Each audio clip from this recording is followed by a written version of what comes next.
So one recurring theme of EU politics is obviously the balance of power between the different parts of the EU. And recent weeks have seen a kind of uptick in discussion about a possible renegotiation of the relationship, especially between the Parliament and the Commission. Now, outwardly, Anna, this looks democratic, right? Who could object to the Parliament, which after all contains elected representatives, being handed more power versus the Commission, which is an unelected body, which often takes on powers that maybe it shouldn't have? On the surface, who could object to the Parliament being handed more powers? But you, I know, see this slightly differently. Yes. So first, I would like to highlight that I like the fact that everybody treats treaty amendments as a political atomic bomb. So everybody wants to avoid it.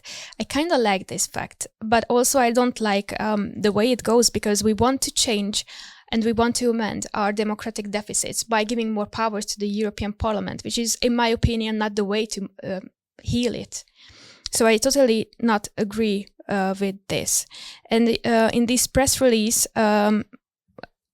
if I understand it well, this is a framework agreement on relations between the European Parliament and the European Commission. And in my opinion, instead of making more legislations like this, we should just reconsider how to make Europe more democratic. And I think we should strengthen national parliaments. So I think one of the solutions would be giving more powers back to where it arises from, to national parliaments. We have nowadays also yellow card procedure and orange card procedures. These are subsidiarity control mechanisms. These are the procedural ways where European Parliament, where national parliaments can affect the European Parliament's work. I would emphasize these solutions more than giving more power to the European Parliament to control more the commissioners. Frank, what have you made of this tussle between the Commission and the Parliament?